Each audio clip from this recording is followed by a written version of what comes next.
A volta do Messias está próxima? Existem sinais nesses tempos atuais que indicam que as profecias do período pré-tribulacional estão realmente se cumprindo? Para falar sobre isso, eu quero chamar o meu convidado para a live de hoje, Rafael Bittencourt. Olá! Aí, deu certo, né? Que bom te receber, que bom que deu certo. É, da Para região quem não aqui sabe, do eu já o convidei, gente, para ele ir para o meu podcast. Estamos esperando uma oportunidade, que ainda vou ter tempo de perguntar muito sobre a sua vida. Que Só de legal. você já ter o seu tempinho para trocar essa conversa aqui com a gente, já te agradeço demais. Eu sei quanto é corrido, o quanto você disponibiliza um conteúdo super de qualidade. Isso exige Obrigado. dedicação, isso exige estudo, isso exige preparo. Não, então a gente percebe toda a sua dedicação, né, no material que Obrigado. você disponibiliza para as pessoas. Muito obrigado. Eu estou muito feliz de estar aqui com você, né? Todo mundo que te apoia, que te segue, eu tenho certeza é um número significante, porque a sua jornada é significante, seu testemunho, sua mensagem. Então a gente acaba levando muitos apoiadores juntos, né? Agradeço suas palavras. Estou muito feliz de estar aqui com você. Estou com minha listinha de perguntas aqui. Mas eu vou abreviar, porque eu gostaria de saber um pouquinho, Rafael, da onde veio o seu interesse por esses assuntos que hoje estão tão atuais, mas eu sei que o teu interesse já não é de hoje, porque ninguém aprende, vai atrás disso de uma hora para outra e já tem o conhecimento que você tem. Mas da onde surgiu a tua vontade de pesquisar mais sobre realmente os sinais do final dos tempos, as profecias, tudo que a gente percebe que vem se cumprindo, o que te estimulou assim, a buscar por isso? Eu sei que você é cristão, você também é cantor, né? Eu passei a te conhecer na internet depois que eu descobri o seu lado musical. Eu fiz Legal. um sentido inverso, mas eu queria que você Legal. contasse um pouquinho desse início para quem está aqui nos acompanhando. Deixa eu voltar ao início, assim, um pouquinho, de como eu me despertei para falar de escatologia, falar de geopolítica. Uhum. É um tema que... Eu sou formado em Geografia e Meio Ambiente pela PUC do Rio de Janeiro, né? O pessoal vê PUC do Rio de Janeiro, pensa que eu sou de família rica. Na verdade, eu sou filho de pedreiro. Sou filho de pedreiro e dona de casa. Tive uma infância muito limitada, muito simples, né? Como a maioria dos brasileiros, mas eu tive um encontro com o Cristo quando eu ainda estava decidindo ser jogador de futebol. Jogava no Fluminense, aí disputei Campeonato Carioca pela Portuguesa, joguei em outros clubes como Nova Iguaçu e etc. Tive algumas oportunidades, mas no período em que eu estava me preparando mesmo, eu estava na Portuguesa do Rio, me preparando para disputar Campeonato Carioca, e eu comecei a passar muito mal, voltando do treinamento. Fui levado para o hospital pelos meus pais, e os médicos disseram que eu estava com uma dengue hemorrágica. E o quadro era sério, eu deveria ficar em observação. E fiquei em observação. Eu morava na Baixada Fluminense, né, em Belfor Roxo, fui para o hospital em Nova Iguaçu. Quem aí é da Baixada pode testemunhar isso, conheço, bom, enfim. E aí os médicos diagnosticaram que eu estava com a dengue hemorrágica, medicaram, eu voltei para casa na madrugada. E quando foi mais ou menos umas 4, 5 da manhã, a coisa agravou. Não era dengue hemorrágica. Eu já tinha apagado, já não andava mais, não falava, eu apaguei, né? Meus pais me viram daquele jeito ali na cama, desacordado. Meu pai me levou para o hospital, o mesmo hospital que me atendeu tardezinha à noite do dia anterior. E os médicos estavam de plantão que me atenderam anteriormente. Falaram, olha, depois de 2 horas me observando aquele corre-corre todo, olha, o Rafael ele não estava com dengue hemorrágica. O Rafael está com meningite meningocócica e está em fase terminal, a gente não consegue fazer mais nada. Então, o sonho de ser jogador de futebol estava indo embora. Eu estava ali de mais ou menos 16 anos de idade. Né? Era o momento que você firma contrato com algum clube, né? Saindo ali, entrando nas categorias mais importantes. E aí eu fiquei ali mais uma semana. Ainda assim, eles falam que eu não tinha condições. Eu fiquei uma semana no Hospital Fátima, em Nova Iguaçu, na Baixada do Rio de Janeiro. Depois de uma semana eu fui transferido para o Hospital Fraga Filho, o hospital da UFRJ, no Rio de Janeiro, ali no Fundão. Fiquei mais uma semana também entubado, e os médicos falaram que eu não tinha nenhuma possibilidade, não fizeram sequer uma cirurgia, né, para tentar conter a inflamação na meninge, porque o quadro era muito sério, não valia a pena fazer essa cirurgia. os pés e as mãos estavam em putrefação, por causa das bolhas de sangue que estouravam, por causa da febre muito alta. Eles me ressuscitaram 2 vezes, eu respirava com auxílio de máquinas. E ali no dia, depois de 2 semanas, no Fraga Filho, no dia 21 de fevereiro de 97, alguém entrou naquele quarto e o nome dele é Yeshua HaMashiach. É Jesus. Ele entrou lá e ele me deu uma segunda chance. Eu não sabia se era dia, se era tarde, se era noite. Eu só sei que eu abri os olhos e os médicos vieram, enfermeira, e eles não sabiam o que estava acontecendo, nem eu. Eu só dizia para eles, Jesus entrou aqui e me curou, Jesus entrou aqui e me curou. E eu não era crente. Meu pai era da religiões de matriz afro, né? Umbanda, etc. Minha mãe católica apostólica romana, mas não era muito praticante. E eu tinha convicção. Você sentiu essa presença? Eu senti a presença dele ali, que era algo sobrenatural. E eu lembrei, né, de algumas vezes que eu ia à igreja, né, numa Assembleia de Deus pequenininha que tinha lá próximo ao bairro. Eu ia lá algumas vezes na escola bíblica dominical. E eu lembrei que eles falavam da presença de Deus. Eu sabia que Jesus tinha entrado ali. E aí começou a minha história. Então, a partir dali, eu fiquei transitando entre o futebol, fazer a graduação, aí consegui uma bolsa integral na PUC do Rio de Janeiro, por isso a história da PUC. E eu continuei nisso, né? Já me preparando ali. No meio do curso, eu desisti do futebol, me dedicando ao estudo, e aí fui para o mestrado. Quando eu já estava no mestrado, entrando no mestrado, me preparando, né, para a geopolítica, que eu sempre gostei, eu fui fazer uma viagem missionária para o Japão, quase que não saiu. Fiquei 23 dias no Japão, junto com um grupo musical bem famoso no meio evangélico, que é o Toque no Altar, né? Músicas conhecidíssimas e tal. E na época, Karina, Deus tinha me dado a chance de escrever uma música para esse grupo. Eu tinha sido convidado para fazer parte desse grupo, já era um grupo extremamente famoso, vendendo milhões de cópias de CDs. E eu cheguei numa divisão do grupo, que tinham saído integrantes, eu fui convidado para recompor o grupo, né? E aí Deus me permitiu escrever uma música, junto com as outras pessoas que faziam parte da banda também. É a música chamada Deus do Impossível. Deus do impossível não desistiu de mim, sua destra me sustenta e me faz prevalecer. O Deus do impossível. E aí a gente foi para o Japão, foi algo extraordinário, sobrenatural.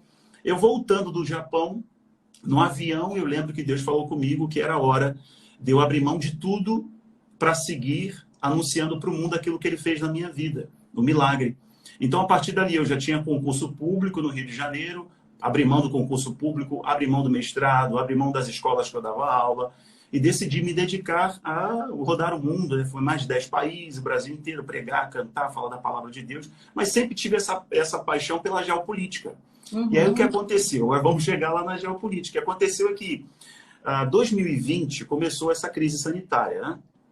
E eu estava aqui em casa, não tinha mais viagem, não estava mais, né, pregando nos lugares, estava só fazendo live aqui, né, no Instagram. Meu canal tinha 20 mil pessoas, 17.850 pessoas no meu canal do YouTube.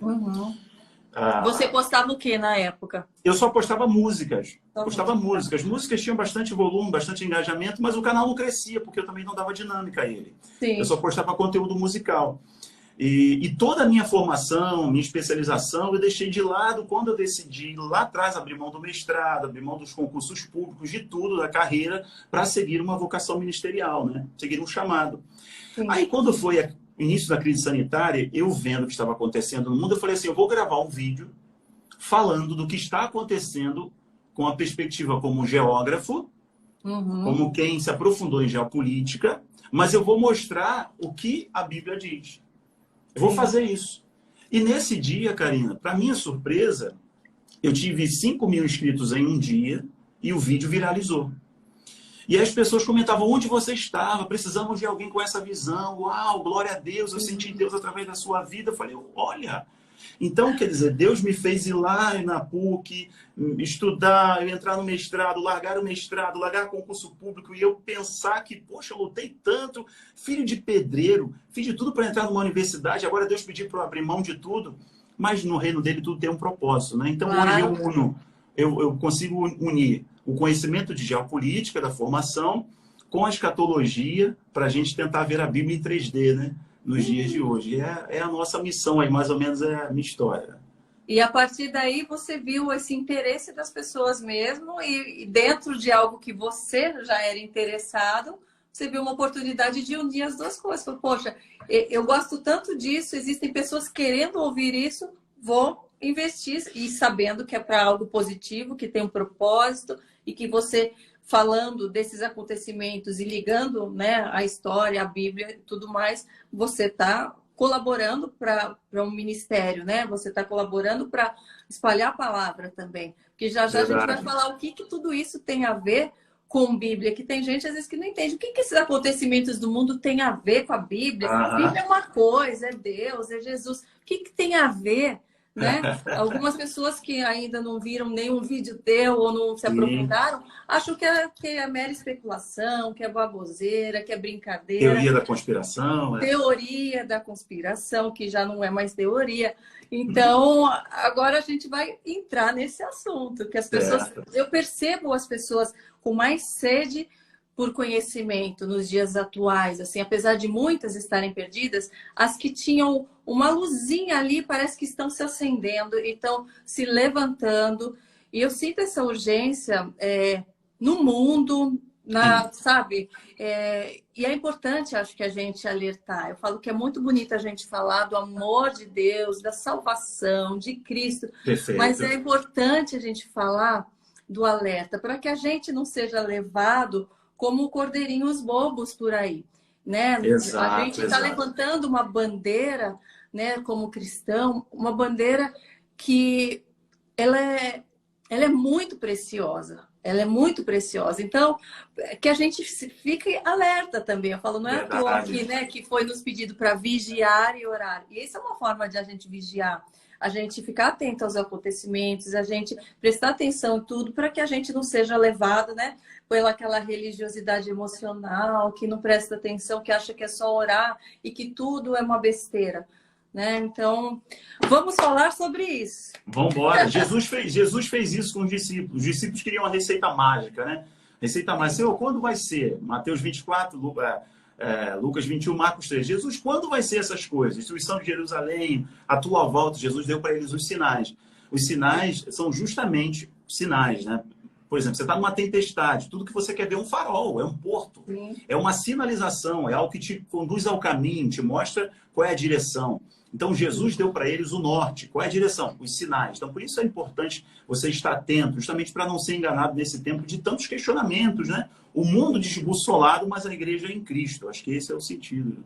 Sim, ainda muitos céticos, né, falam, mas isso já se falou há anos atrás, que ia acabar o mundo e não sei quanto, e não acabou. Então, é mais uma vez um alerta falso, né? O que te faz compreender que não é mais um alerta como o que foi atrás? Quais são os sinais atuais, né, que coincidem com as profecias, né, desse período da pré-tribulacional e da volta do Messias? O que tudo isso tem a ver? Esses argumentos de que, guerra sempre teve guerra no mundo, né? Sim. São argumentos plausíveis. As pessoas falam, poxa, sempre teve guerra, né? Desde que o homem é homem, desde que a gente está em sociedade, período bíblico, enfim, sempre tiveram conflitos. Sim, é verdade. Mas o interessante é que nos últimos 50 anos para cá, o mundo nunca experimentou tantos conflitos locais, regionais, como nós experimentamos. Foi uma soma gigantesca. O The New York Times, um jornal, né, até global, de grande circulação, muito expressivo, ele relatou isso, que o mundo está numa constante sensação de conflito. E as pessoas às vezes pensam assim, mas não vai ter uma terceira guerra. Eu falo, nós já estamos em guerra. Essa guerra ela é híbrida, ela usa ataques cibernéticos, ela é uma guerra semântica, ela é ideológica, é uma guerra de desconstrução de valores. Nós já estamos nessa guerra. Ela é diferente, mas nós já estamos em pleno vapor. Mas quais são os elementos que fazem com que a sensação de profecias se cumprindo sejam mais fortes do que outrora, do que em tempos passados? É o seguinte, hoje nós temos uma situação que ela é muito, muito caracterizada por aspecto profético. Nós temos uma crise sanitária. Todos os povos de todos os continentes têm o mesmo problema e todos estão focados em uma mesma solução que é impositiva. Então, todos estão aguardando uma solução advinda de uma indústria. Todos estão aguardando... A indústria, eu vou traduzir, estão aguardando uma solução que vem do homem. Uhum. Então, nós temos um problema que é global e nós temos uma solução imposta. Não, o mundo dominado, né, pela Big Pharma foi imposto para toda a sociedade, todos os povos, que não há outra solução. Isso é o que foi imposto, isso é o que foi falado. E eles negavam, desmonetizavam, excluíam, até pessoas foram presas, pessoas sumiram, inclusive, por afirmar que haviam outras possibilidades de resolver esse problema, que havia um outro caminho a não ser essa imposição. Não vamos entrar nos detalhes, a gente não tem problema, né? Nos nomes aí especificamente.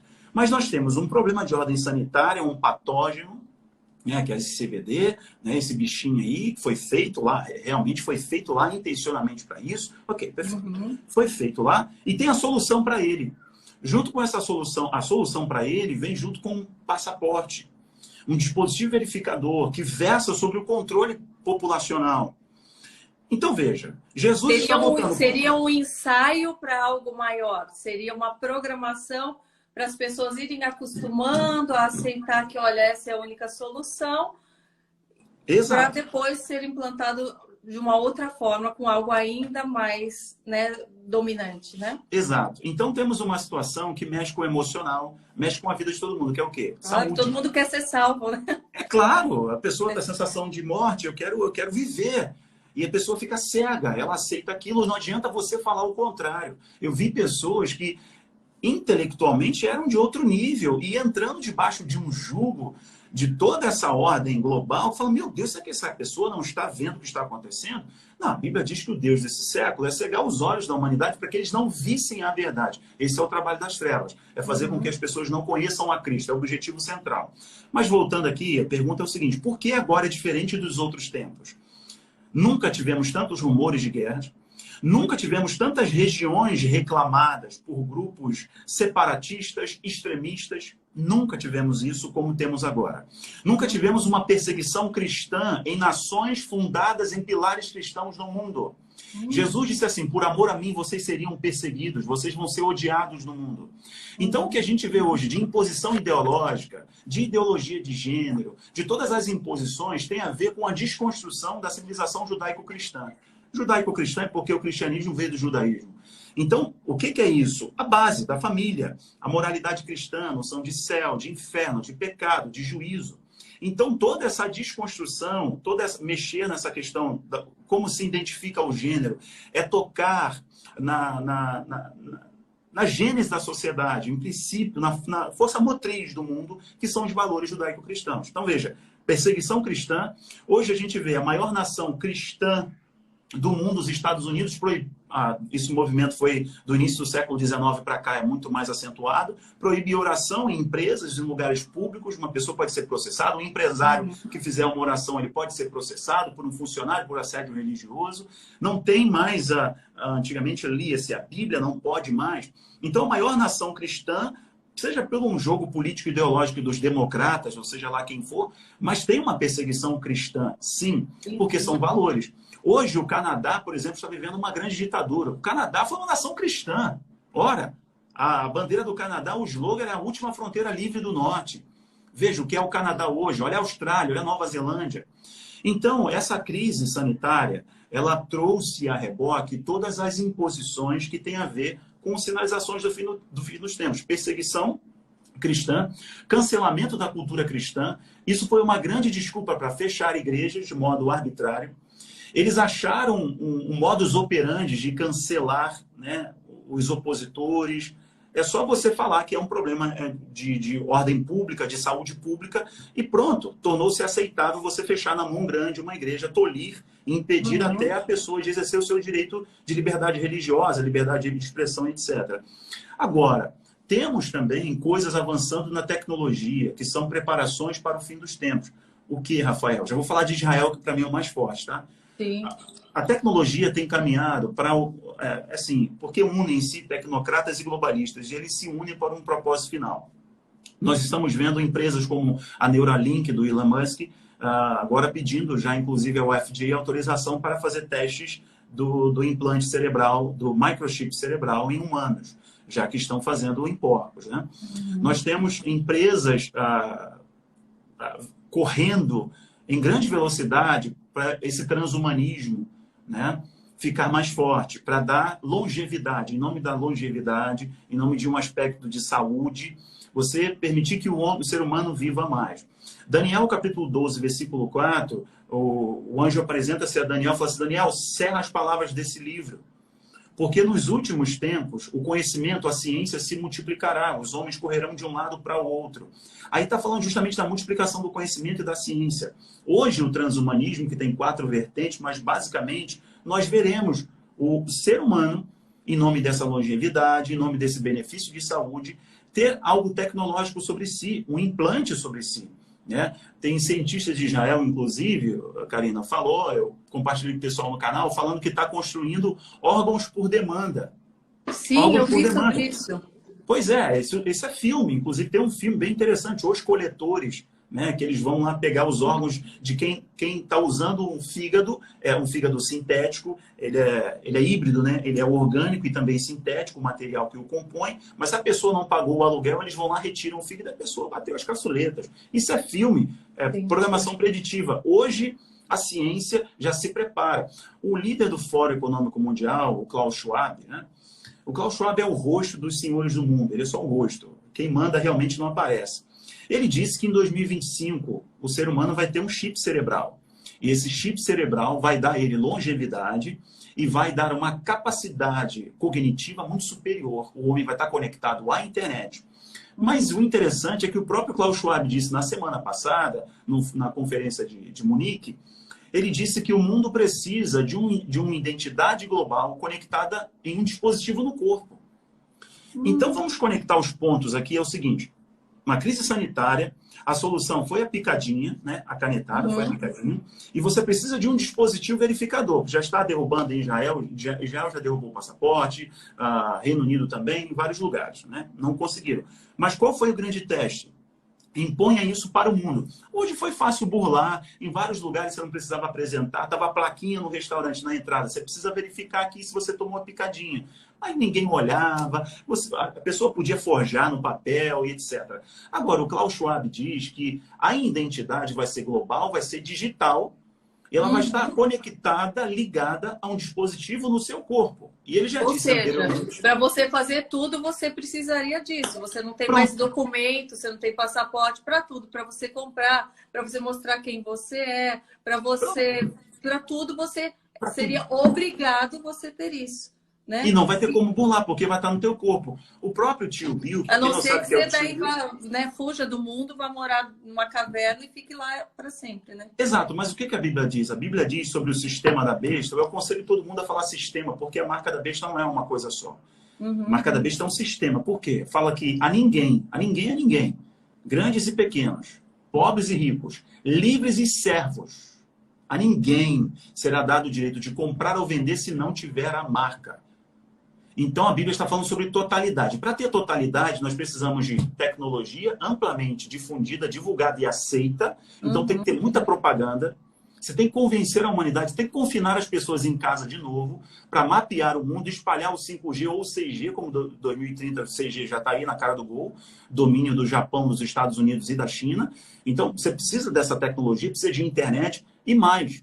Você precisa de algo que não dê às pessoas o direito de sair do sistema. Aí está o implante. O implante pode ser cerebral. Tem uma startup da Argentina, junto com uma startup sueca, que colocou o passaporte, né, comprovante da picadinha, no microchip, num biochip. O biochip que foi inventado pela Motorola, lá em 98, né, se não me engano. E a startup argentina falou, olha, a pessoa pode, inclusive, colocar os bitcoins dela na mão direita. Gente... Mão direita porque tem uma questão de bioenergia, mão direita e testa, né? Eles explicam isso. E é exatamente como a profecia bíblica diz da marca da besta. Então a pessoa põe ali, está o comprovante da picadinha, que ela tomou a picadinha, mas também está o Bitcoin, está a identidade, está o cartão de crédito. Ou seja, os bancos agora, enquanto as pessoas estão preocupadas com Ucrânia, com Rússia, né? Preocupadas com tanta coisa, até essa crise sanitária que vai e volta, vai e volta, vai e volta, o Fórum Econômico Mundial está promovendo o reset financeiro. O dinheiro está mudando. O Roberto Campos, que é o presidente do Banco Central, já falou que agora, 2022, meio do ano, começa o real digital. Vão começar a testar o real digital. O que é o real digital? Não é o Bitcoin. O Bitcoin ninguém consegue rastrear. O Bitcoin, se você tem Bitcoin e você transferir para mim, acabou, ninguém vai saber. As moedas digitais dos bancos centrais, não. Eles vão ter o controle, eles vão saber quem tem, onde gastou. E eles podem simplesmente interromper o fluxo do dinheiro, porque vai estar no controle deles. Então, imagina, a identidade é digital. Os comprovantes são digitais. A sua consulta médica pode ser de modo remoto digital. Já estamos vendo isso também. O dinheiro é digital. A pessoa tudo vai depender de alguém controlando isso. E a Visa e a Master já têm a patente para ser os agentes reguladores desse fluxo financeiro nesse mundo digital.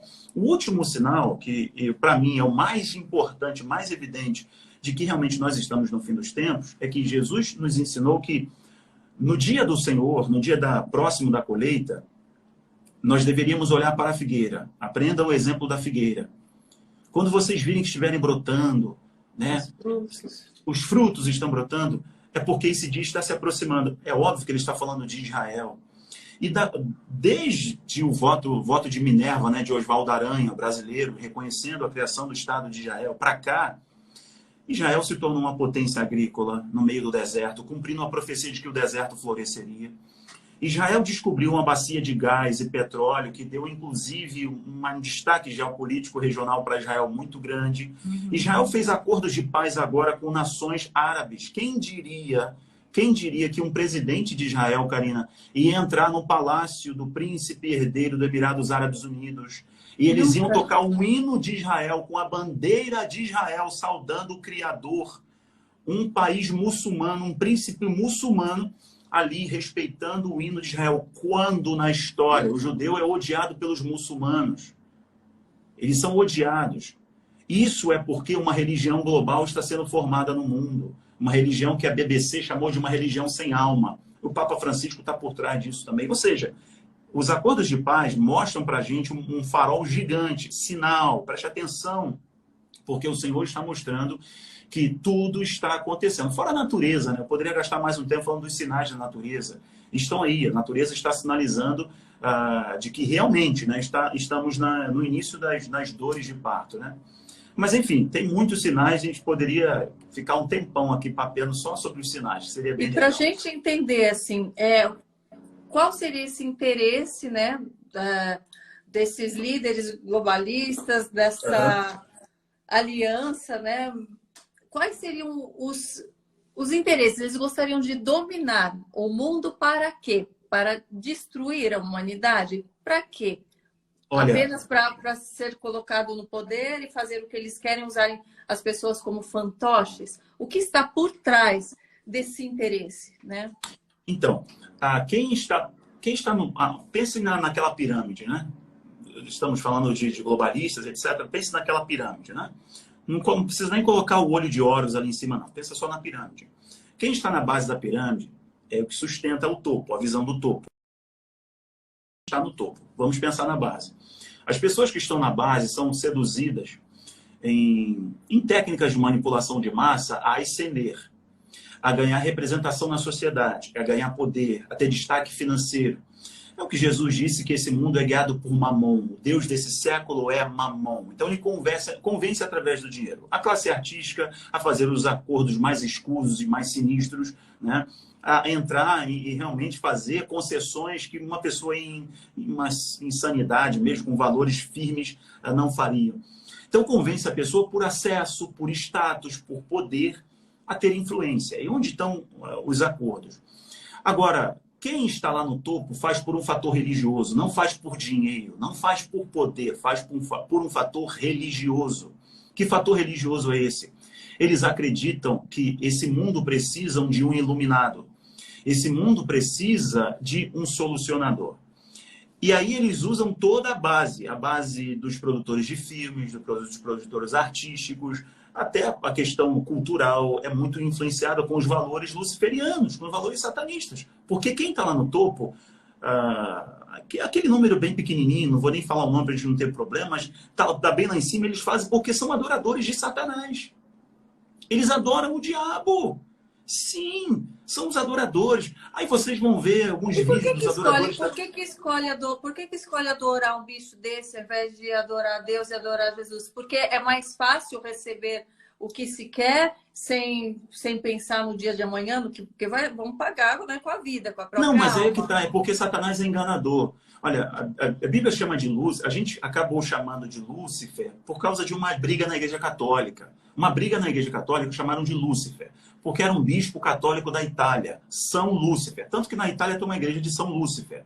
Por uma briga, uma dissidência na Igreja Católica, Lúcifer ficou referência a Satanás. Porque Lúcifer, do latim é luxfero, aquele que carrega a luz, aquele que brilha no escuro, né? Aquele que tem o poder de brilhar. Mas a Bíblia o chama de o enganador. Só existe um ser que ele é capaz de pegar a verdade, construir uma mentira a partir da verdade para tirar as pessoas da verdade. Esse é Satanás.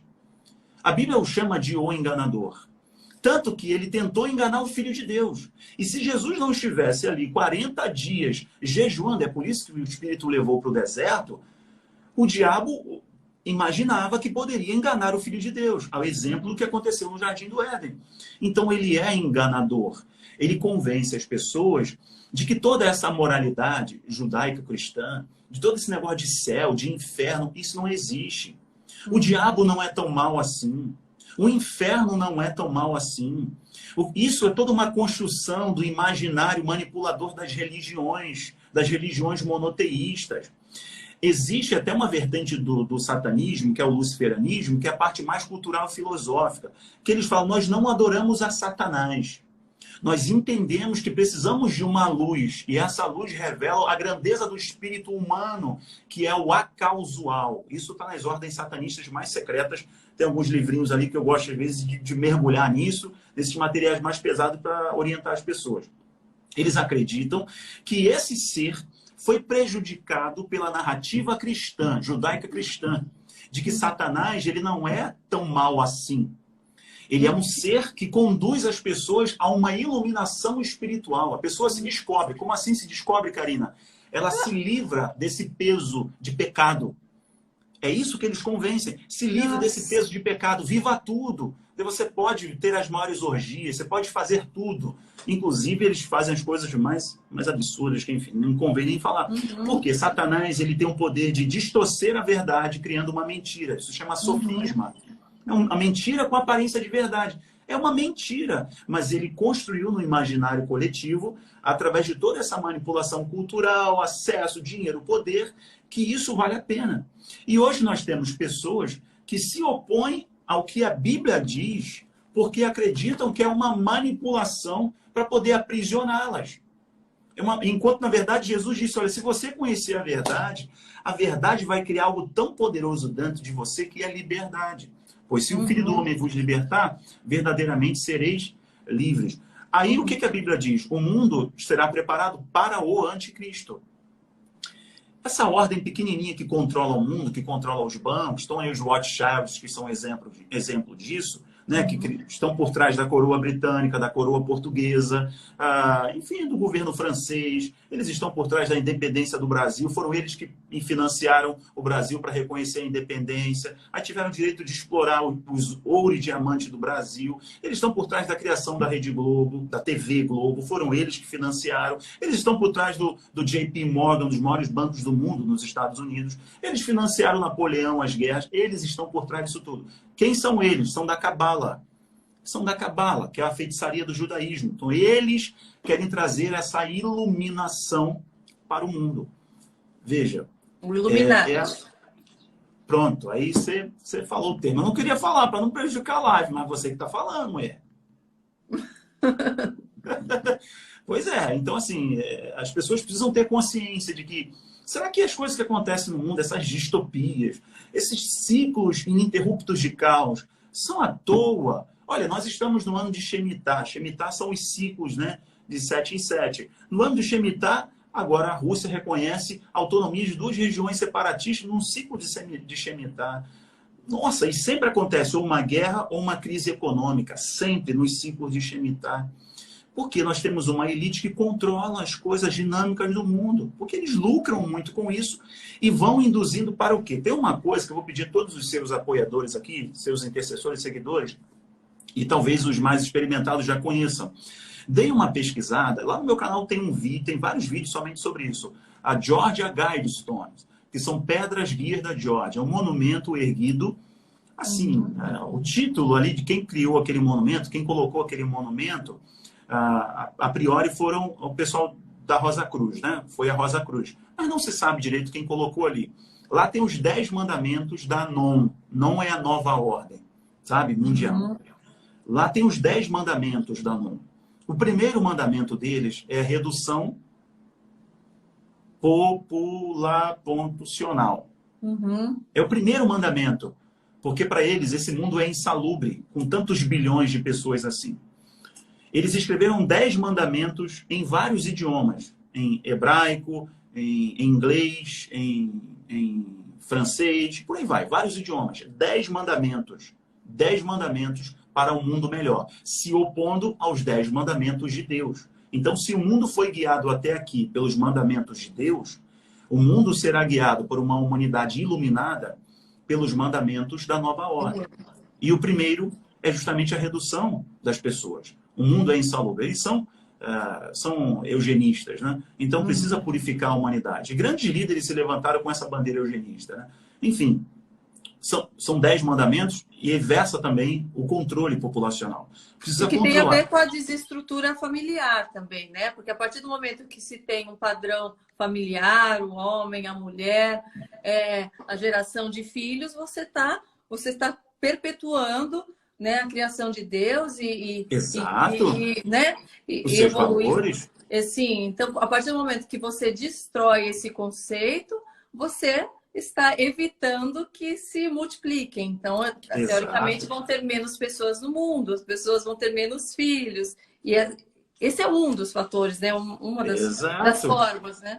Exato. Aí tem muita coisa, assim. Eu acho que as pessoas precisam atentar ao que agora? O controle populacional é o que vai acontecer.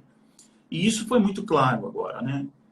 Todas as teorias da conspiração sinalizavam que eles vão parar o mundo. Fala assim, como assim parar o mundo, cara? Isso é teoria da conspiração, esquece esse negócio. Não aconteceu em 2020? Sim, todo mundo parou por uma mesma causa pela primeira vez, né? O mundo todo. O mundo inteiro. Sabe qual era a outra teoria da conspiração? O mundo terá uma renda básica. E não aconteceu isso? O Brasil teve o maior programa de transferência de recursos da história. Sim. Agora, para solucionar o problema. Empresas receberam auxílio do governo para não despedir os funcionários, receberam dinheiro. Isso você faz o quê? Tira da pessoa a capacidade de compra, tira da pessoa o poder da liberdade. Eu estou trabalhando, o dinheiro é meu, eu uso do jeito que eu quiser, mas bota ela em casa e torna ela refém de um subsídio governamental, tira a autonomia. Tira a independência dela. E aí bota ela na frente da televisão falando pânico, morte, todos os dias. Morte. Você cria uma psicose de massa muito grande, que você condiciona a pessoa ela enxergar através de um funil. Lá no finalzinho do funil está a solução que eles estão impondo através dos editoriais. Olha, os checadores de fatos, Karina, as agências checadoras de fatos, foi criado uma organização mundial dos checadores de fatos. E quem encabeça essa organização? A Reuters. Você não poderia falar nada ou publicar um vídeo de um vizinho teu que está ruim, teve uma reação. Você não poderia. Se você publicasse, viu um checador de fato, já você excluiu o teu vídeo. Aquele checador de fato, ele recebe dinheiro da Reuters. A Reuters recebe de alguém. Mas a Reuters, o seu diretor tem uma cadeira na Pfizer, por exemplo. Então veja como as coisas são tão esquisitas. Então você cria a psicose de massa, né? O medo, a insegurança, o caos. O mundo vai acabar, tá todo mundo morrer. Meu Deus, isso aí não tem cura, é um negócio insolucionável, e etc. E empurra para uma solução só. E aí você tem controle através das pessoas, através do medo.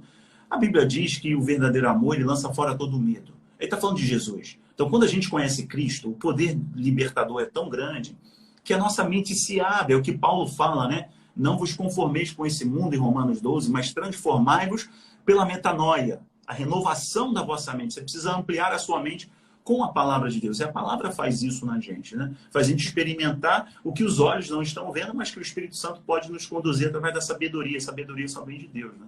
Sim, sim. A gente, você falou sobre a questão, né, do chip, da marca, da besta, que as pessoas têm essa curiosidade de como vai ser, como não vai ser, mas a gente já percebe que já existe uma certa prisão através do nosso digital, assim, a gente já está um pouquinho, a gente não precisa nem de chip praticamente, a gente já tem o nosso chip do celular, já é o tal do avanço tecnológico, já é uma prisão. Né? A gente já percebe, eles podem controlar o que a gente está assistindo, o que a gente está vendo já através do nosso chip, seja, né, do 3G, 4G, 5G, quantos G. Já escutam a gente. Se você não desligar a Siri, não desligar o Hello Google, você vai estar conversando com seu marido, com a sua amiga. Quando você entrar na internet, vai ter algum produto do que vocês estavam conversando. Já aconteceu isso aqui. Eles ficam ouvindo, é claro. Eu desabilito tudo. Mas, enfim... mas pense... Como a gente se protege? Como se proteger? Além de se proteger na palavra de Deus, de declarar, de botar nossa confiança. Mas de que forma a gente não deixar, como você disse, que esse pânico, essa sensação de medo e de insegurança nos aprisione até mais do que tudo que vem por aí, né? Então, Karina, antes de citar a Bíblia, deixa eu citar um dos estrategistas de guerra, né? Sun Tzu, ele fala que, no seu livro, ele ensina o seguinte: quando você vai para uma guerra com medo, esteja certo que você já perdeu. Sim. A outra coisa que ele fala, quando você for entrar numa guerra, você precisa se conhecer. Você tem 50% de chance de vencer essa guerra. Mas se você conhecer o seu inimigo, certamente você vencerá essa guerra. Então, a primeira coisa que a gente tem que fazer é conhecer as armas do inimigo. Mas eu não sou refém das estratégias do inimigo. Eu sou refém da promessa do Cristo. Uhum. Fazendo uma live ontem, alguém me perguntou assim, que ao mesmo tempo que eu falo de escatologia, eu falo de geopolítica, eu falo pro pessoal assim: sonhe, cresça, influencie, case, namore, tenha filhos, faça seu negócio. Jesus contou a parábola das minas, né? Das 10 minas. Ele disse assim: então o Senhor deu aos seus servos a ordem e disse: façam negócios até que eu volte. É uma ordem dele falando: até que ele volte, façam negócios. Sim. Por quê? Porque esse mundo não pode entrar na janela profética mais aguda que nós vamos entrar agora, que é com uma igreja, os filhos de Deus recuando, indo para o meio do mato, com medo de confrontar o sistema. Esse é o momento que a gente se enche do Espírito Santo. Esse é o momento que a gente mergulha na palavra. Esse é o momento que a gente ama a Deus com todo o nosso coração e se livra de toda meninice, me perdoe, de toda babaquice gospel. A gente se livra de todas essas coisas que são só tropeços. São só encantamentos desse sistema comercial. É só mamão encantando os adoradores que poderiam ser uma bomba de graça, de poder, de amor. Estão iludidos com o sistema comercial, sabe? Eu estou falando porque eu já vivi muito isso. Falei, meu Deus, olha o que o Senhor fez na minha vida. Mas, enfim, as pessoas precisam entender que ou a gente é sal e luz, ou a gente é engolido pelas trevas. Como se preparar para tudo isso? Primeiro, tendo conhecimento. O conhecimento é a maior arma que a gente tem. Nessa guerra, guerra ideológica, guerra espiritual, guerra cultural, guerra semântica, guerra política, guerra patogênica, a gente confronta e a gente sobrevive com o conhecimento. Por quê? Quem não tem conhecimento está sendo manipulado. Sim. Ou a gente é conduzido pelo Espírito Santo, ou a gente é manipulado pelas trevas. Não tem meio termo. Não tem meio termo. Não dá para ser meio barro, meio tijolo. Ou é ou não é. Sim, sim ou não, não. Laodiceia, morno, sim. Deus vomita da boca. Ele disse que esse tempo, a última igreja, seria um tempo de mornidão. Então, assim, não dá para ser morno agora. A Bíblia diz que quem está sujo, suje-se mais ainda. Quem está limpo, limpe-se mais ainda. Então, vocês que estão nos assistindo, que creem em Cristo, entregaram a sua vida a Ele, se não entregou, faça isso, porque Ele te ama. Não faça por medo, faça por clareza que não existe outro caminho, sabe? Então, assim, limpe-se mais ainda, levante-se mais ainda, sonhe mais ainda. Por quê? Porque temos vidas para influenciar, temos muitas almas para ganhar, tem muitas pessoas que estão sendo convencidas, induzidas por essa onda ideológica, crianças, adolescentes, entrando num caminho de ocultismo sem perceber, muitos desenhos induzindo os pequenos a lidarem com satanismo, inclusive desconstruindo a figura do próprio diabo através do lúdico. Está aí o Cuphead, que é um desenho do Netflix que é tão falado. Então, a gente primeiro precisa ter conhecimento, se posicionar a partir desse conhecimento, porque nosso posicionamento, ou a gente se posiciona, ou a gente é posicionado, a gente se posiciona para influenciar o outro em amor, com graça, com misericórdia, com mansidão, mas se posicionando. E a gente precisa, agora, usar as ferramentas do sistema. Eu falo assim, pessoal, falando ontem na live, eu falei, olha, a gente não precisa ficar analisando o que está acontecendo, buscando sinais proféticos, mas com medo da agenda do anticristo. A gente tem que influenciar as agendas ideológicas desse tempo, que são satânicas, né, ou são muito corrompidas, com a agenda do Cristo. O que o Cristo nos disse? Ide ao mundo inteiro, pregar o evangelho a toda criatura, todo aquele que crê e for batizado será salvo, aquele que não crê já está condenado. Qual é a nossa missão? Confrontar a morte com vida, confrontar as trevas com a luz. Às vezes a gente faz isso de boca fechada. Às vezes você está no trabalho, você não prega com a sua boca aberta, mas o teu testemunho, o teu caráter está mostrando, essa pessoa tem algo diferente nela. E uma hora virão até você e perguntam assim, o que você tem diferente? Você fala, eu sei, é o meu Senhor, é quem eu sigo, é a minha fé. Nisso você vai estar pregando também. Você não precisa ser um exímio pregador e conhecedor da Bíblia, você precisa viver o que a Bíblia ordena. Então, assim, como se preparar? Definindo. Primeiro, conhecer, se posicionar, usar as ferramentas do sistema. Você falou da internet, está aí. A gente pode usar a internet para pregar a palavra, para despertar as pessoas, orientá-las enquanto a gente pode. Por que eu falo enquanto a gente pode? No ano passado, em plena crise pandêmica, vocês viram, eu acho que eu compartilhei, não sei se você conseguiu assistir, ou as pessoas conseguiram assistir, né? Um pastor de Londres, ele foi preso, 72 anos, 75 anos, mais de 40 anos de ministério, ele foi preso, porque estava numa praça pregando em cima de um caixote, estava ele, a patroa dele e um cachorrinho velho. E o que ele estava pregando? Que a Bíblia condena a prática sexual ilícita. E as pessoas denunciaram ele, a polícia foi lá, algemou ele, jogou ele no chão e levou. Um outro pastor canadense... É uma loucura, né? É uma loucura que a gente vê, assim, levantar bandeiras, né, de libertinagem, vamos dizer. Isso, hoje em dia, virou, né, corriqueiro. E a gente pregar a palavra de Deus... cada vez está sendo mais difícil, realmente. Está sendo recebido com muito mais preconceito, né? Exato, exato. A Bíblia é entendida pela fé, gente. A Bíblia é entendida pela fé. Ela não pode ser entendida pela ideologia e mentalidade desse tempo. Então, um pastor que está pregando, um cristão que está pregando, ele está pregando de acordo com o seu conjunto de práticas de vida de fé. Então, ele tem que ser entendido pela fé. E a fé bíblica doutrinária nos orienta a denunciar o pecado. Qual foi a primeira pregação de João Batista? Arrependei-vos. Qual foi a primeira pregação de Jesus? Arrependei-vos. Uhum. Então, o Cristo, que nos devolveu o Pai, que nos devolveu o caminho de volta para Deus, que tabernaculou, habitou entre nós, se fez carne, cheio de graça, cheio de verdade, que sofreu as nossas dores. O castigo que nos traz a paz estava sobre ele. Ele começa dizendo, arrependei-vos. O que é arrependimento? Mudança de curso. Então, não tem como a gente ter conhecimento, se posicionar sem confrontar o mundo. Uhum. Mas voltando aqui, veja, uma parlamentar finlandesa, ela pode ser presa, pegar 2 anos de prisão, porque no parlamento ela defendeu a mesma coisa que esse pastor de Londres também foi preso. Uhum. Então veja como as coisas estão conectadas, né? A perseguição cristã, o cancelamento da cultura cristã. A gente vê, por exemplo, o Google... fala do Ramadã, do feriado do Ramadã, mas não posta nem mais um coelhinho no feriado da Páscoa. O coelho não tem nenhuma simbologia cristã, mas é uma referência ao feriado cristão. Uhum. Não bota lá nem um coelhinho mais, mas bota do Ramadã. Olha que interessante, será por quê? Uhum. Será porque a própria chefe da ONU para programas das mulheres e dos direitos humanos, ela disse que o problema do mundo é a sociedade patriarcal cristã?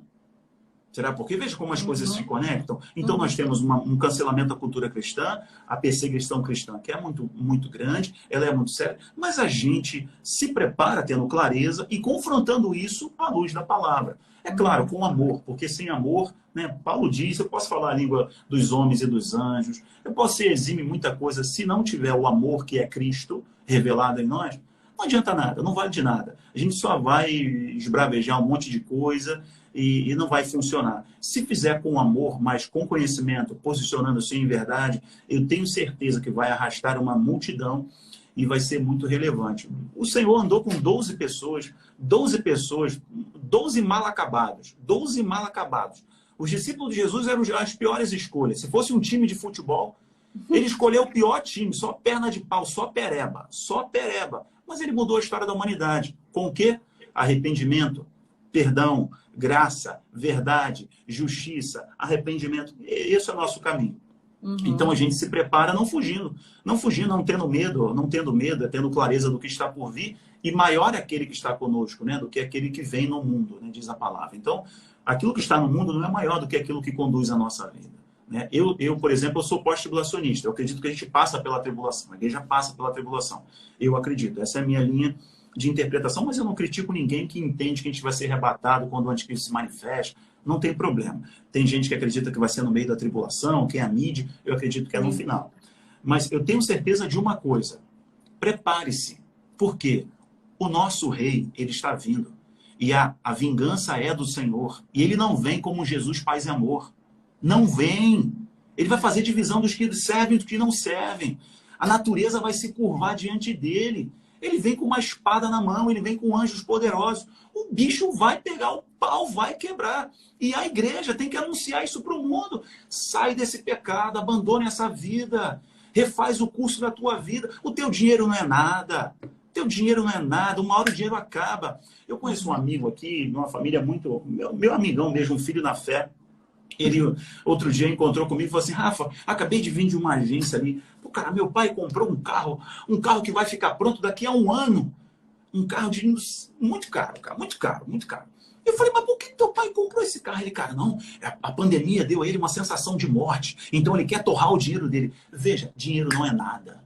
Dinheiro não é nada, porque vem um patógeno, vem um vírus, uma bactéria, e já era, acabou a vida. Sim. Só que a vida, ela acaba aqui na Terra, ela continua na eternidade. E a eternidade tem que ser a parte mais importante, né? As pessoas vivem irresponsavelmente como se não tivesse a continuidade. A parte mais importante é depois, quando termina nosso relógio biológico. É que quando entra o Kairos, que é o eterno, que é o relógio de Deus. É aí que a gente tem que realmente se focar, né? E trazer as pessoas para isso, né?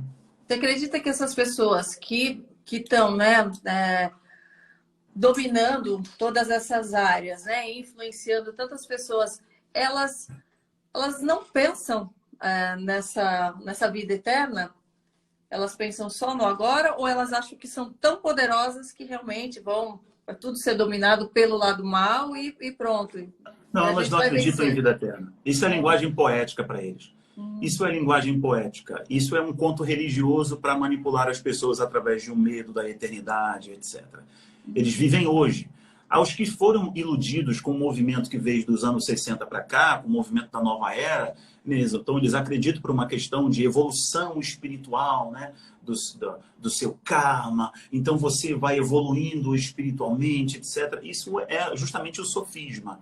É uma mentira com aparência de verdade. Ao homem é dado o direito de morrer uma única vez e segue-se o juízo. Em nenhuma gota há uma margem de interpretação na Bíblia que tem uma reencarnação, que tem uma evolução, né, que você vai pagar até você... Esqueçam isso. Então, detalhe se isso fosse realmente, né, real, a gente estaria bem mais evoluído hoje. O que a gente está vendo?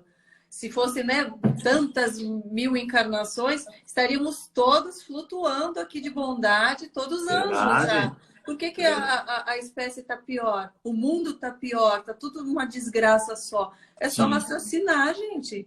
É verdade, né? É verdade, verdade, verdade. É um pouquinho só de juízo aí, de senso crítico, as pessoas iam perceber, mas é porque o convencimento veio justamente para se opor. Qual é a corrente dominante? É a visão judaico-cristã, mas Qual é a outra vertente? Não, não, você pode ir evoluindo, você não depende de Deus. Você vai evoluindo como ser Por humano. si mesmo, é. É, por si mesmo. Onde a Bíblia diz que toda a sabedoria humana diante de Deus é como um trapo imundo, né?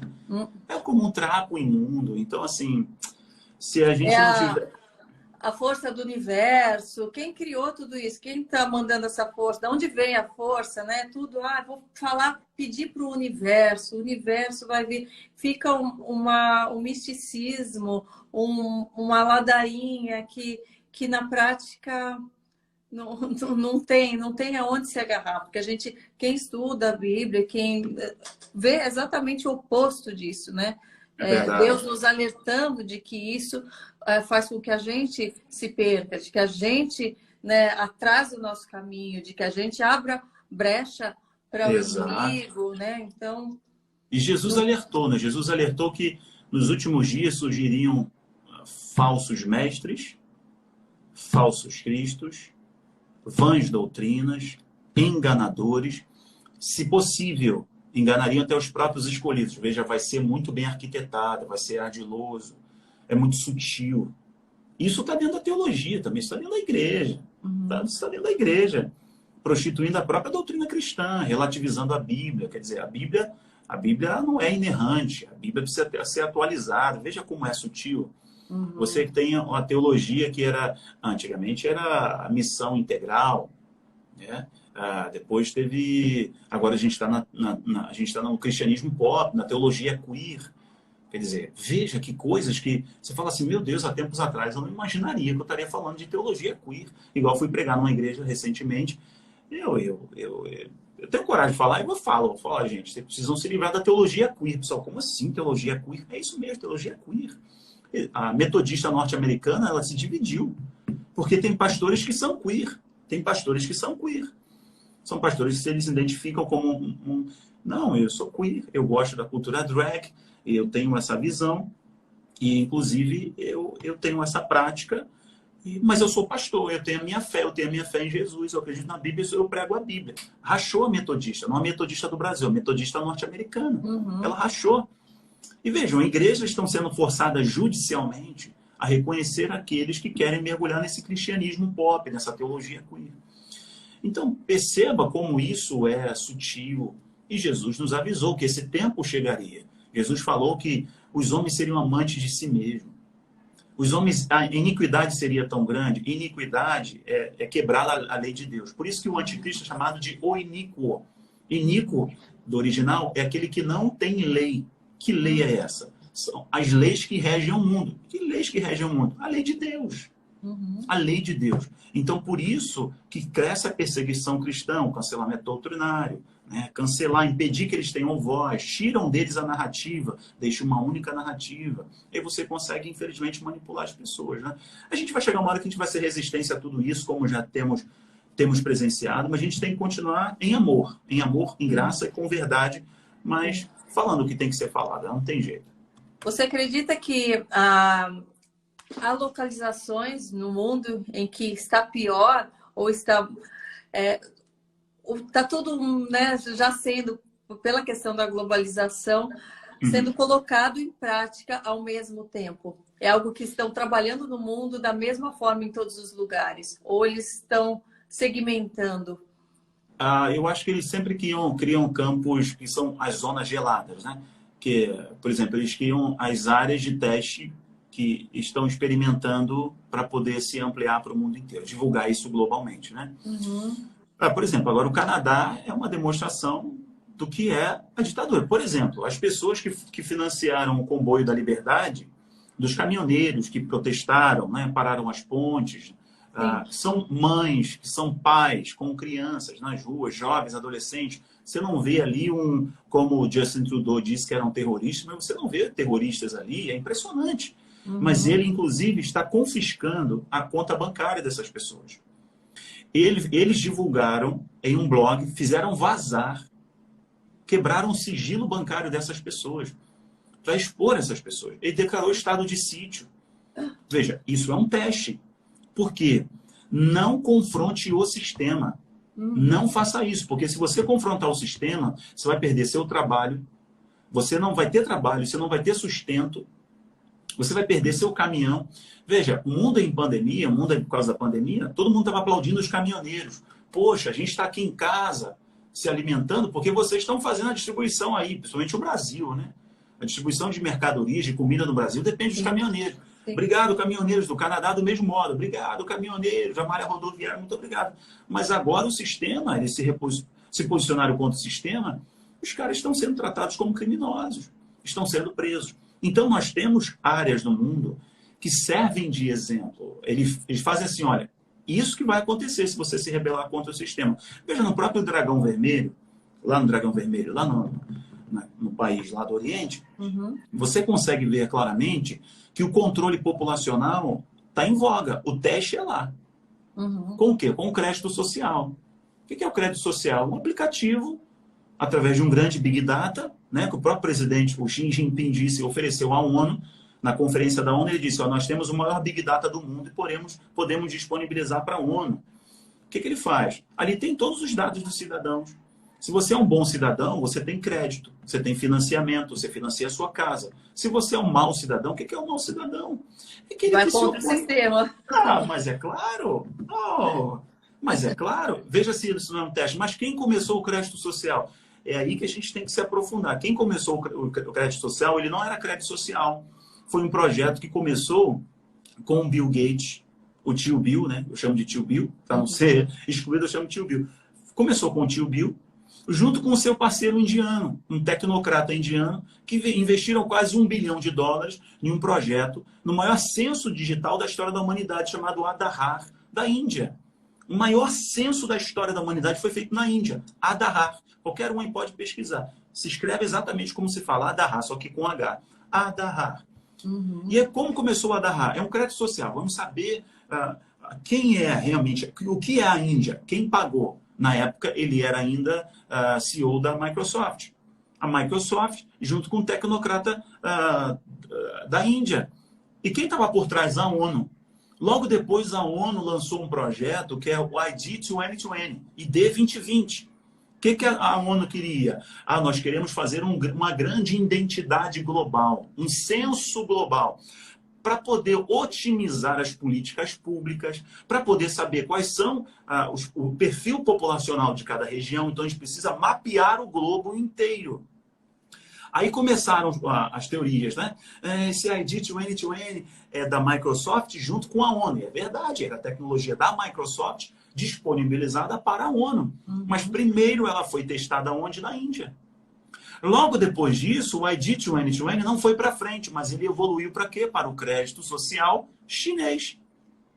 Ele evoluiu além de um censo digital, além da digitalização dos dados, ele evoluiu para crédito. Então, para o bom cidadão. Então, lembra até Black Mirror, né? As pessoas andam ali e você vê a pontuação da pessoa. Você está amarelo, olha, cuidado, hein? Você não está sendo um bom cidadão, mas cuidado. Se está vermelho, cuidado. Eles podem prender você, você não vai ter financiamento de nada, mas se está verdinho, fique tranquilo. Você pode usar suas redes sociais assim, sem falar do governo, sem colocar aquelas palavras proibidas, etc. Você vai ser beneficiado pelo sistema. Então, veja, são testes. E isso acontece, é só a pessoa transferir para outras coisas, né?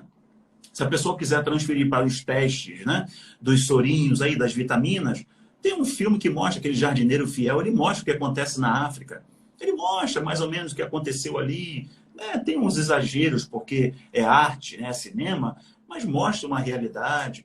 Né? Nós temos hoje, eu assisti esse filme há muitos anos atrás. É esse mesmo? Anos. Esse, eu reparei nisso, vou reassistir. Brasileiro, Fernando Meirelles, denunciando qual é o esquema de testes da indústria dos fármacos.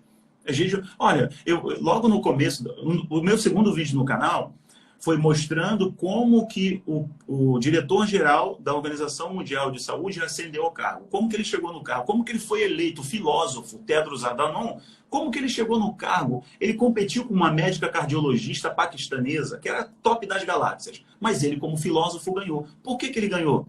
Porque já tinha um acordo dele, da China, junto com a ONU, lá na Etiópia. Lá na Etiópia. E lá na Etiópia eles estavam testando justamente várias coisas. Olha, outro dia eu estava fazendo uma live falando sobre câmeras de reconhecimento facial. Eu falei assim, poxa, qual é a necessidade mesmo da humanidade agora espalhar câmera de reconhecimento facial, a não ser controlar as pessoas? Sim. Será que não tinha uma tecnologia menos invasiva, cara? Ficar mapeando o rosto das pessoas? Para onde vai? Tem essa vigilância em nome da segurança e etc. Aí uma pessoa me escreveu assim, Rafael, eu sou de Angola. E agora, em plena crise de saúde, meu bairro é pobre, aqui é pobreza para tudo quanto é lado, mas o governo espalhou câmera de reconhecimento facial. Pois é, fica meio sem sentido, né? E olha o custo disso, olha o custo de uma câmera de reconhecimento facial. Por quê? Entende? Por que o Klaus Schwab está falando que tem que ter um Big Data no mundo, biometria facial para o mundo inteiro, o passaporte digital, os certificados médicos são digitais, o dinheiro é digital, e tudo vai estar conectado a um dispositivo no teu corpo, né? Parecendo até aquele preço do amanhã, né? Que eles cortam ali, acabou o tempo da tua vida. É engraçado como essas coisas acontecem, né? Mas enfim, a gente tem que estar atento a isso aí. Diante de tantas coisas acontecendo, de tantos sinais, você acredita que o anticristo já está atuando, já está entre nós? Olha, eu acredito... Você tem alguma opinião de quem é ou prefere não falar?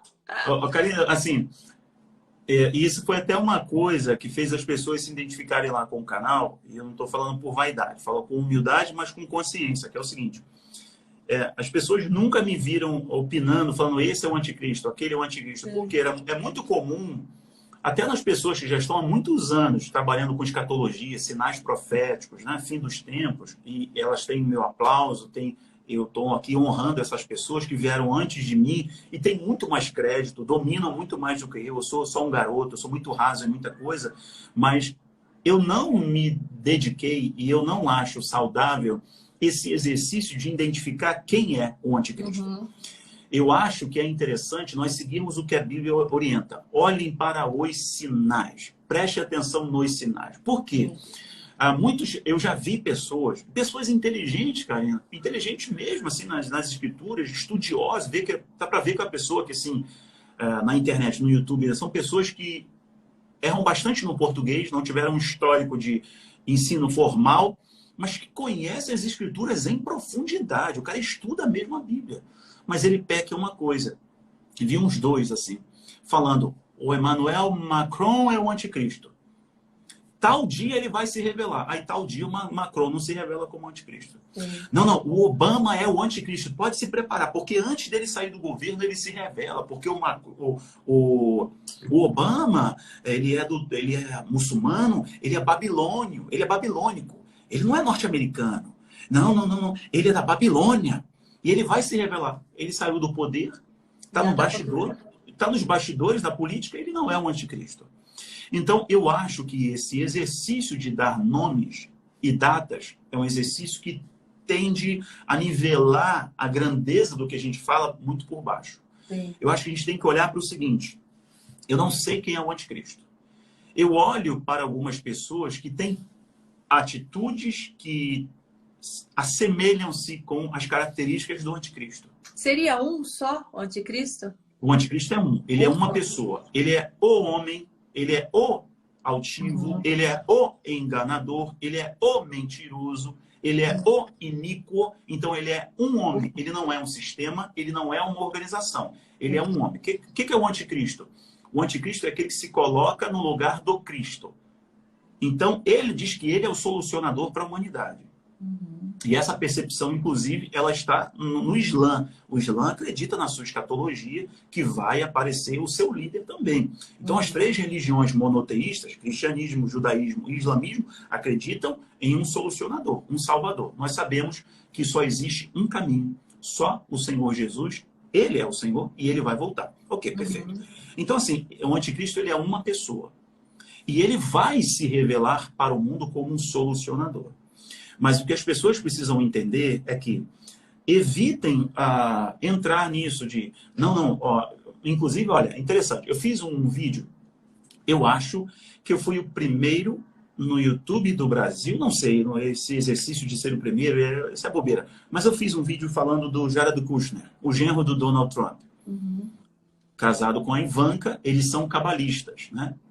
É do movimento sionista cabalista. Uhum. E o Jared Kushner, ele está por trás dos acordos de paz, dos acordos da fé abraâmica. Ele que viabilizou a organização dos acordos de Abraão, mas antes dele veio o Papa Francisco. O Papa Francisco foi colocado lá pelos jesuítas. Os jesuítas são aqueles do topo da pirâmide que eu falei para você. Esses fazem por um fator religioso. Esses, junto com aquelas famílias poderosas, fazem por um fator religioso. E estão lá os sionistas cabalistas. Ok, perfeito. O Jared Kushner, genro do Trump, então o Trump era o presidente. O Trump, ele ganhou até uma moeda comemorativa em Israel honrando o Trump como se ele fosse uma figura, assim como o Ciro, que ajudou Israel, etc. Então, todo mundo olhando para o Trump, olhando para o Jared Kushner e falando assim, Israel fez acordo de paz com Emirados Árabes Unidos, depois fez acordo de paz com o Bahrein, depois veio o Sudão, depois veio o Marrocos, só nações islâmicas. Pensando assim, o Jared Kushner é um cara jovem. Eu falei, vou pesquisar esse caboclo, eu vou dar uma pesquisada nele. O cara era sócio de uma empresa de microchip. O prédio dele e do pai, o número do prédio era 666. Tá lá o prédio, 666 em Nova York. O cara se chama Yoel Haim. E dentro da cabala judaica, o Mashiach, o ungido, vai se chamar Haim. O nome dele de batismo é Yoel Haim. E ele depois se ganhou o nome de Jared Kushner. Aí eu falei, opa, peraí. E eu comecei a analisar esse cara, comecei a perceber, jovem.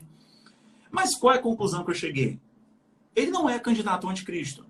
Ele está sendo preparado para a cabala, viabilizando os acordos de paz, criando um fundo internacional para seduzir as nações árabes pobres, que dependem do acordo da geopolítica dos Estados Unidos, para continuar a exploração do petróleo, entrar no circuito internacional, ganhar proteção militar, no caso aí do Sudão, sair da lista negra dos terroristas, que o Sudão estava na lista negra dos apoiadores do terrorismo, aí as empresas do Sudão não conseguem fazer negócios com empresas norte-americanas, então foi um jogo. Então o Jared Kushner, junto com o Papa, junto com o presidente Donald Trump, o ex-presidente, viabilizaram esse acordo. E esse acordo é uma grande sinalização profética. Aí, eu estou te contando isso porque eu falei para o pessoal no vídeo. Qual é a prova final? Ele não é o anticristo. E tampouco eu vejo como um candidato. Embora ele esteja participando desse cenário profético. E vocês verão muitos outros participando deste cenário profético. Nossa, mas aí veio uma galera. Mas como pode? É ele sim. Você não vive o que prega. Você é um herege. Falei, gente, saiam disso. Aí depois apareceu um outro judeu, um rabino jovem, de óculos, barbudo, lá em Israel, e os rabinos mais velhos batendo palma, dançando para ele. Aí eu fiz um vídeo, porque tinha um judeu na Argentina, um rabino na Argentina, comentando sobre esse vídeo de um judeu jovem e os rabinos mais velhos dançando para ele lá em Israel, batendo palma, celebrando a vida dele. Ele, quando falava, todo mundo prestava atenção, um cara muito instruído. Esse rabino da Argentina falando assim, será que esse é um candidato a Mashiach? Aí eu fiz um vídeo desconstruindo o rabino da Argentina, falando, ele não é um candidato a Mashiach, porque o próprio judeu acredita que quando o Mashiach se manifestar, o mundo inteiro vai se render. Sim. O mundo inteiro vai se render ao diálogo, à envergadura política. Esse cara, ele é alguém sábio, conhecedor da Torá, do Talmud, seja lá o que for. Mas que ainda não tem o poder de influenciar o mundo. Não tem. O que as pessoas precisam ter clareza? A tecnologia vai avançar, o controle vai estar muito claro, a apostasia vai estar muito alta na igreja. Entendam isso, a apostasia vai estar muito alta. O mundo vai estar passando por uma fome muito grande. O mundo vai estar passando por conflitos muito fortes, porque o anticristo ele é o solucionador. Solucionador é para o mundo caótico. Então ele se apresenta como solucionador. E o mais importante que as pessoas precisam cravar isso de uma vez por todas é que Daniel nos orienta que o anticristo ele surge de um acordo de 10, de uma cúpula de 10. Podem ser 10 países, podem ser 10 presidentes, enfim, 10 organizações formadas um bloco de 10. Ele é o pequeno chifre no meio de 10. Ele começa de modo insignificante, mas ele é um pequeno chifre entre 10. Hoje nós temos uma cúpula mundial com 10 países? Não. Nós temos 10 organizações juntas formando uma cúpula de paz e segurança global? Não. Então, se nós não temos esse cenário de geopolítica de onde ele se levanta, o que a gente tem? A gente tem o espírito do anticristo operando fortemente no mundo, no sistema econômico, operando nas guerras, operando no confronto à igreja, impedindo a pregação do evangelho, porque o papel principal dele é impedir a verdade, que as pessoas não cheguem a Cristo, impedindo a pregação do evangelho, deturpando a teologia, convencendo as pessoas com tantas ideologias podres, demoníacas, afastando as pessoas de Deus, convencendo as pessoas, inclusive, que a igreja não é um projeto de Deus, que não vale a pena você ter igreja, você fazer parte da igreja, fazer parte do corpo de Cristo, inclusive desconstruindo que o nome de Deus não é verdadeiro, que o nome de Deus é outro. Então as pessoas são mergulhadas nisso tudo e elas se afastam da verdade. Nós temos tudo isso acontecendo, a mudança do dinheiro, os acordos de paz em Israel, Israel ganhando evidência, a figueira florescendo, microchip no corpo, que não é a marca da besta, é a preparação para ela, a marca da besta não é uma coisa só. Tá? Então nós temos o cenário do espírito do anticristo agindo fortemente no mundo. E um deles, Karina, vale a pena citar o pessoal, que acaba falando bastante coisa, né? Mas que é uma religião global. Nós temos hoje uma religião global se formando. O Crislã, preste atenção nisso. Por quê? O anticristo, ele é precedido, ou alguns teólogos aí divergem, dizendo que é ao mesmo momento do falso profeta, que é uma religião enganosa, global. O homem está no centro dessa religião. E o que o Papa Francisco está falando? A fraternidade humana. A fraternidade humana é o respeito ao ser humano, ao homem no centro disso tudo. Aí já tem até documento assinado. O Jared Kushner está por trás, o Papa está por trás, o Donald Trump está por trás, um grande imã do mundo islâmico está por trás, assinando isso. Essa é a religião global. É a preparação justamente para ter uma plataforma para esse homem subir e apontar para o anticristo. Assim, olha, esse é o solucionador do mundo. Né? E o próprio mundo islâmico diz que realmente veio uma figura que aparece antes, que eles dizem que é Jesus. Né? Tem até no Netflix, tem lá Messias. Aquilo dali, aquilo dali é segundo o Islã. Aquele é o Issa. Aquele dali é uma sinalização. Eles falam que é um Jesus que não é o nosso Jesus, que para eles aquele Jesus ali casa e etc, não é o Jesus que ressuscitou. Então eles também esperam alguém que prepara o caminho para o líder, né? Que é o Mahdi, que é o líder global que o Islã espera.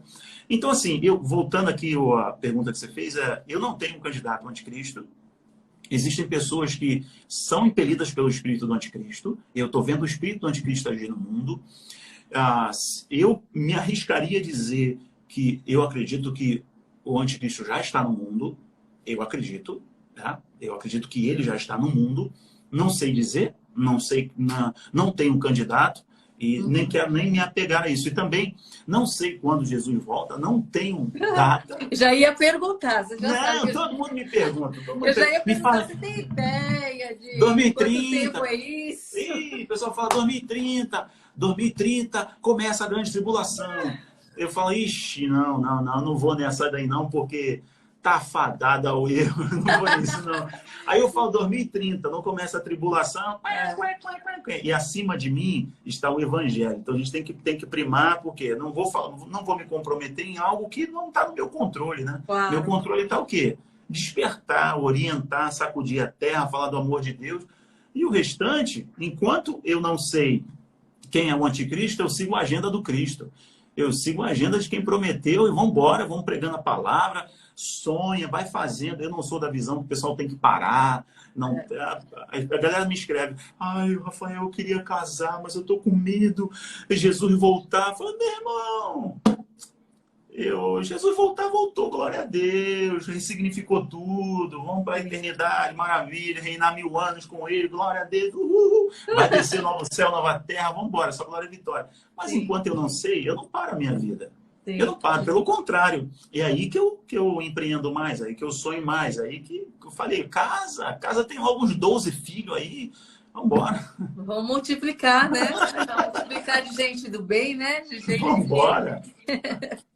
Um conselho, Rafael, para a gente finalizar, para todo mundo que nos ouviu e que acho que foi super edificado e que ainda está nessa busca de conhecimento e quer se fortalecer na fé, um conselho seu para todos eles. Olha, o conselho que eu dou é o seguinte: Jesus, ele foi tão maravilhoso, ele é tão maravilhoso, mas enquanto ele estava aqui, né, na Terra, operando sinais, Jesus, ele foi nos lugares mais insignificantes, justamente para dar significância a eles, né? Olha que coisa interessante. Jesus, ele passou os grandes eventos do seu ministério em um lugar chamado Betânia. Betânia é uma palavra que ela é formada com duas outras palavras, né? Uma junção de duas outras palavras, que significa lugar ou casa sem valor, ou casa desfavorecida. Betânia. E olha que interessante, como esse Deus é maravilhoso, ele ama tanto a gente, Karina, e ama tantas pessoas que estão nos assistindo, que assim, de repente essa pessoa está falando, mas quem sou eu para Deus me escolher? Quem sou eu? Eu não sou nada, eu tenho a vida tão errada, eu estou cheio de pecado, eu tenho até vergonha de clamar o nome de Deus. Olha só, o diabo quer convencer as pessoas de que pelo nosso pecado, pelo seu pecado, Deus não vai nos ouvir, pelo contrário. Ele nos ama, ele quer nos ouvir. E olha que interessante, Betânia é lugar do desfavorecido. Mas sabe onde Jesus foi batizado? No Jordão, na altura de Betânia. Então Jesus começa o ministério na altura de Betânia, lugar sem valor. Olha. A jumentinha que Jesus entrou em Jerusalém, que ele subiu na jumentinha entrando em Jerusalém, todo mundo cantando Baruch Rabá Beshin Adonai, bendito é o que vem em nome do Senhor, colocando os ramos das palmeiras, bendito é o que vem em nome do Senhor. Sabe onde estava o jumentinho? Em Betânia. Olha que coisa interessante.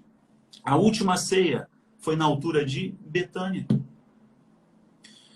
João capítulo 12, ele ressuscita Lázaro no capítulo 11. Ele ressuscita Lázaro numa aldeia de Betânia. Um dos maiores milagres que Jesus fez foi a ressurreição de Lázaro, na altura de Betânia, de novo. E no capítulo 12, ele vai em um jantar. Naquele jantar de João 12, ele é ungido por Maria. Maria quebra o vaso, derrama o alabastro, aquele perfume enche a casa. Os discípulos ficam olhando para aquela mulher e Jesus fala assim, guarde esse perfume para o meu sepultamento. Guarde, porque você vai perfumar o meu túmulo. Aí olha para os discípulos e diz assim, para vocês que estão à mesa, na mesa tem um traidor. Mas para ela que está nos meus pés, onde for pregado sobre esse evangelho, vão falar do que você fez. Olha, na mesa estava Pedro. E ele não falou isso para Pedro. Estava João, que estava com a cabeça. João ficava com a cabeça no peito de Jesus. Jesus não falou isso para João. Falou para a mulher que estava nos pés. E o mais interessante, falando sobre Betânia, lugar sem valor, é que Jesus, quando ele ressuscitou, ele foi visto ainda por muitos dias, convencendo as pessoas que era ele mesmo. A exemplo, os discípulos que estavam tristes no caminho de Emaús, ele aparece, já estava com aparência gloriosa, os homens não conheciam, e quando Jesus começa a falar, eles reconhecem a voz e dizem, és tu, mestre? Sim, sou eu. E o mais interessante, Jesus reúne os discípulos e Jesus vai subir aos céus, para nunca mais voltar, só vai voltar na sua segunda vinda, que vai ser gloriosa. Ele reúne os discípulos, ele diz, eu vou para o meu Pai, vou preparar lugar, eu vou voltar. E ele sobe aos céus. A Bíblia diz que o mesmo que desceu foi o mesmo que subiu. Ele sobe aos céus. Qual foi o lugar que ele escolheu para ser visto pela última vez pelos discípulos subindo aos céus? E é isso que ele faz conosco, ó. Continue olhando para o céu. Aqui embaixo está caos, mas a gente está assim, ó. E Jesus subiu aonde? Em Betânia. Então veja, os eventos mais importantes, poderosos do ministério de Jesus, ele fez questão de marcar e passar no lugar sem valor. Todo mundo que está assistindo a gente tem que entender que o seu valor não está no que dizem. O seu valor não está na sua geografia. O seu valor não está no seu histórico familiar. O seu valor não está na imagem que dizem sobre você, que tem de você. Às vezes o próprio espelho está mentindo para você porque a sua mente está tão cauterizada de que você não vale nada, de que não dá certo, de que não vale a pena tentar, de que não vale a pena lutar. Mas ele está aí agora nessa casinha Betânia. Talvez tenha alguém assistindo a gente, está numa casinha que realmente a minha casa é sem valor, eu sou sem valor, eu não tenho valor nenhum, mas de repente você é Betânia. Ele está falando assim, assim como eu escolhi Betânia para ser minha casa favorita, eu quero escolher você também para ser a minha casa favorita. Todos vocês que estão me assistindo, eu falo para vocês aqui nessa live com a Karina que quem sou eu? Quem é a Karina? Quem somos nós? Nada. Mas ele nos escolheu como casa favorita para que a gente possa abrir as portas e convidar os outros também. Falar assim, olha, eu era uma casa sem valor, era um desvalorizado, nem eu mesmo me valorizava. Hoje eu sou casa favorita porque o rei do universo decidiu habitar em mim. É a coisa mais preciosa. Enquanto aqui na Terra o mundo não dá valor, ele escolheu dar valor. E ele escolheu dar valor para mim, para você que está me assistindo agora. O conselho que eu te dou é nunca perca essa perspectiva. Ele te ama, ele te prepara, ele está adornando você como uma noiva, ele está perfumando você, isso é papel do Espírito Santo, perfumando você, tirando as cicatrizes do pecado, os machucados que ainda estão abertos das decisões erradas, do pecado, dos equívocos da vida, dos tropeços da vida. Ele está limpando você, tirando o lodo, tirando o pecado e te preparando, colocando você em um vestido de noiva, como igreja, né? Os homens também estão me ouvindo agora. Como igreja, uma noiva. E ele está preparando você para dizer para você no grande dia, minha noiva muito amada, venha, possui por herança o reino que foi preparado para você desde a fundação dos séculos. Que Deus abençoe vocês. Eu queria deixar essa palavra aí, que vocês são casa favorita de Deus, ainda que o mundo diga que vocês são casa sem valor. Ele escolhe aqueles que não são para confundir os que pensam que são. Né, Karina? Muito obrigada por todo o seu tempo, o seu conhecimento, pela sua disposição em estar aqui, né, falando da palavra de Deus, alertando, colocando, né, luz nos nossos olhos também, para que a gente continue perseverando, caminhando aí com retidão, caminhando com esperança, mesmo no mundo tão incerto, que a gente se apodere da palavra de Deus, do poder de Deus para as nossas vidas, que essa é a nossa maior certeza, é aí que está a nossa força. Então não se amedrontem com as notícias, fiquem alertas, mas não deixem que elas minem, né, a sua energia, se fortaleçam em Cristo, se fortaleçam na palavra de Deus, sigam fazendo bem, sigam desejando bem, sendo amor para esse mundo que está escasso de amor, e que você seja cada vez mais fortalecido, mais tocado, mais ungido. Muito obrigado. Recebam essa live aí com todo o nosso coração, que você seja eternamente abençoado. Rafael, que vocês todos que nos ouviram sejam eternamente abençoados e que um dia a gente se encontre na eternidade, todo mundo muito feliz, lembrando desse momento aqui. É verdade. Eu que agradeço. Obrigado, viu? Continue fazendo o seu trabalho lindamente. Para quem ainda não segue, vá lá nas redes sociais do Rafael Bittencourt e sigam todos os conteúdos. Ele vai estar nos avisando dos próximos acontecimentos. Legal. Obrigado. Muito Um beijo obrigada, em todos aí. Viu? Valeu, pessoal.